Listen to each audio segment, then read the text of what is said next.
It's good to see you today. Hope you're doing well.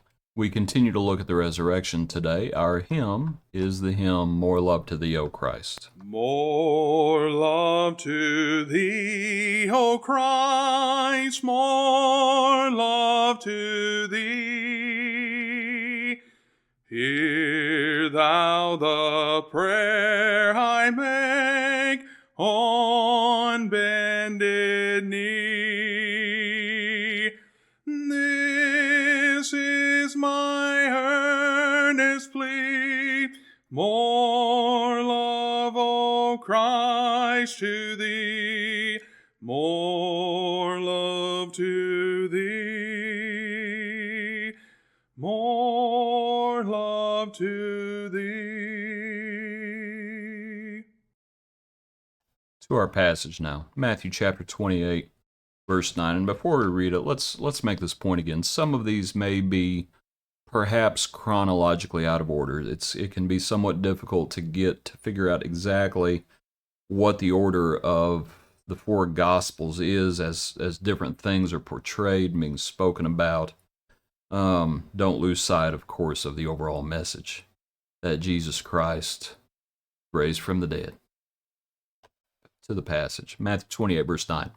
And as they, and that would be talking about the women, as they went to tell his disciples, behold, Jesus met them, saying, Rejoice. So they came and held him by the feet and worshipped him. Then Jesus said to them, Do not be afraid. Go and tell my brethren to go to Galilee, and there they will see me. And so the other accounts, if this is, obviously the first account, speaking of Mary Magdalene, the first one to see him there in John chapter 20. So it looks like this is after this. This is the other women. And Luke's account talks about perhaps who, if it's talking about the same, in all likelihood, it's the same group of women. I believe it's Luke's account that mentions Mary Magdalene, Joanna, Mary the mother of James, and others with them. And they were told, as Jesus appeared to them, they were told, Rejoice. And so, as we think about things, that's our first point, rejoice. And it had been an intense time of sorrow. They had been overcome with sorrow. Can you imagine when Lazarus was raised from the dead? And you have that euphoria as Lazarus came forth from the tomb. But they had some sort of understanding, because that's when Mary anoints the Lord. And Jesus says, She has saved this for the day of my burial.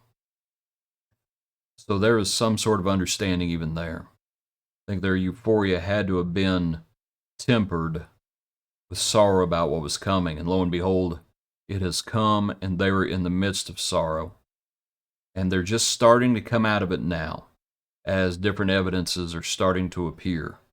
But now Jesus appears, and the first word he says is rejoice.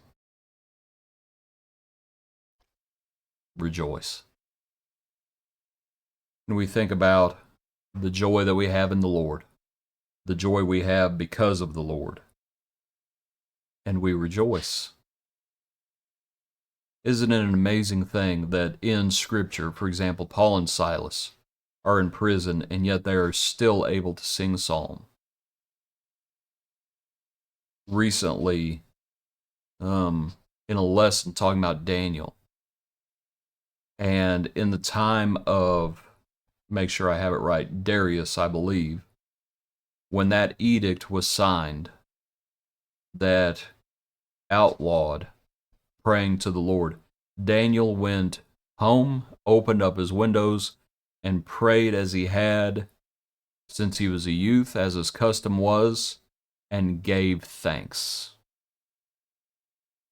He gave thanks. Rejoice.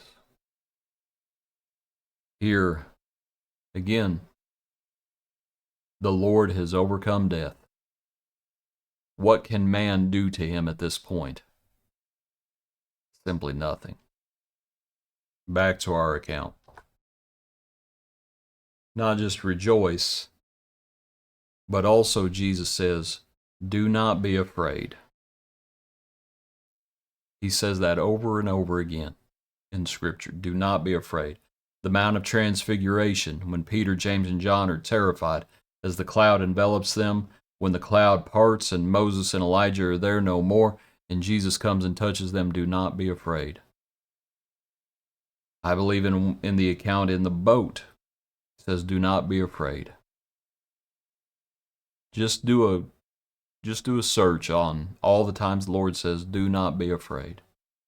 When he's talking to the disciples, he says, do not fear those who kill the body. And then he talks about godly reverence. And he talks about power God has. But they would have been very afraid of what the priests, what the Pharisees were doing, and undoubtedly they are on the lookout. The officials are undoubtedly on the lookout for the Lord's disciples. That's why when Jesus is going to appear to them, remember, the doors were locked. There's a reason the doors were locked. Here Jesus says, do not be afraid. You are of more value, might consider. He goes on and he says, do not be afraid. Go and tell my brethren to go to Galilee. There they will see me. Go and tell them. What if they don't believe? Well, it's on them. You just go and tell them. Go and tell them.